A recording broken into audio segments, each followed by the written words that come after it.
আসসালামু আলাইকুম। ছায়াযুক্ত স্থানে বস্তায় আদা চাষ প্রদর্শনী দিয়েছিলাম। আমাদের এখানে আমার কৃষক আব্দুল মোতালেব উনি করেছেন। দেখেন আদার সাইজ দেখেন অনেক বড়। এটা কিন্তু একটা আদা।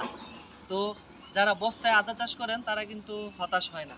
আসলে কিন্তু খুব পরিচর্যা করলে খুব ভালো আদা হয়।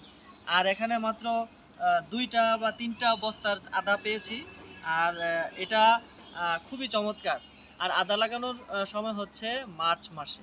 অর্থাৎ মধ্য মার্চ থেকে মধ্য এপ্রিলের মধ্যে যদি আপনি বস্তাটা প্রস্তুত করে সিমেন্টের বস্তা বা চটের বস্তায় যদি আপনি এই হাফ বস্তায়, হ্যাঁ? এই আদা রোপণ করেন তাহলে কিন্তু খুব চমৎকার আদা হয়। আদার স্মেলটাও খুবই অসাধারণ।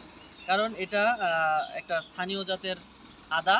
আর এই আদা একটা ফ্যামিলির যে যতটুকু চাহিদা সারা বছরে পূরণ হয় যদি আপনি আপনার বাসাবাড়ির আঙিনায়, ছাদে অথবা পরিত্যক্ত জায়গায় যদি আপনি ৮ থেকে ১০ টা ২০ টা অথবা ৫০ টা বস্তায় করেন, তাহলে আপনার আদার চাহিদা সারা বছরের পূরণ হয়েও আপনি বিক্রি করতে পারেন। আচ্ছা, আদা চাষ করতে কি বেশি কষ্ট? না, আদা লাগায় রাখছি শেষ। আচ্ছা, মানে আদা জাস্ট ডিউ টাইমে যদি আপনি লাগান, অর্থাৎ সঠিক সময়ে যদি আপনি আ আদার বস্তা প্রস্তুত করে সুষম সার এবং কম্পোস্ট সার, বিশেষ করে গোবর সার দিয়ে যদি আপনি মাটি প্রস্তুত করে আদার ছোট্ট একটি কন্দ রোপণ করতে পারেন, তাহলে এরকম আদা কিন্তু আপনি পাবেন।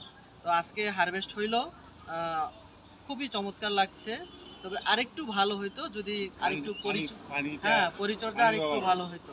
কারণ এগুলো একেকটা আদার আ ইয়াটা আরো বড় হয়ে যেত। হয়তো পানির স্বল্পতা ছিল, তাই পানি না? নাই, পানির সমস্যা। আচ্ছা। তারপরেও ভালো হয়েছে, খুব চমৎকার হয়েছে, তাই না? জি, জি। আচ্ছা, ঠিক আছে। তো সামনে টার্গেট আছে কিনা জি, বস্তায় করার? জি, আগামীতে টিউবওয়েল বসাবো, একটা পানির ব্যবস্থা করবো ইনশাল্লাহ, তাইলে আশা করি ফলনটা আরো বড় হবে। যাক, আপনার ফ্যামিলির আদার চাহিদা মনে হয় পূরণ হয়েছে, তাই না? জি, ইনশাল্লাহ। আচ্ছা, ঠিক আছে, ধন্যবাদ।